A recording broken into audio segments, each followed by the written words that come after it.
మనం ఏదైతే చెప్పామో అది చేసి చూపించడం. వీళ్ళ మాదిరి మోసం చేయలా, వీళ్ళ మాదిరి అబద్ధాలు చెప్పలా, వీళ్ళ మాదిరి అధికారం కోసం ఏ గడ్డైనా కూడా తినేదానికి సిద్ధంగా మనం లేము అని చెప్పి సంకేతం ఇచ్చినాం.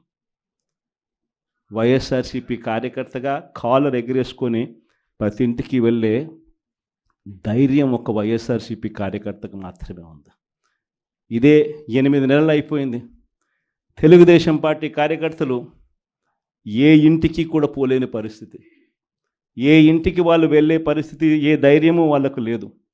ఎందుకనంటే ఏ ఇంటికి వాళ్ళు వెళ్ళినా కూడా ఇంత చిన్న పిల్లోడి దగ్గర నుంచి ఇంత పెద్ద వయసులో ఉన్న వాళ్ళు సైతం ప్రతి ఒక్కరూ కూడా ప్రశ్నిస్తారు చంద్రబాబు నాయుడు గారి కార్యకర్తలను.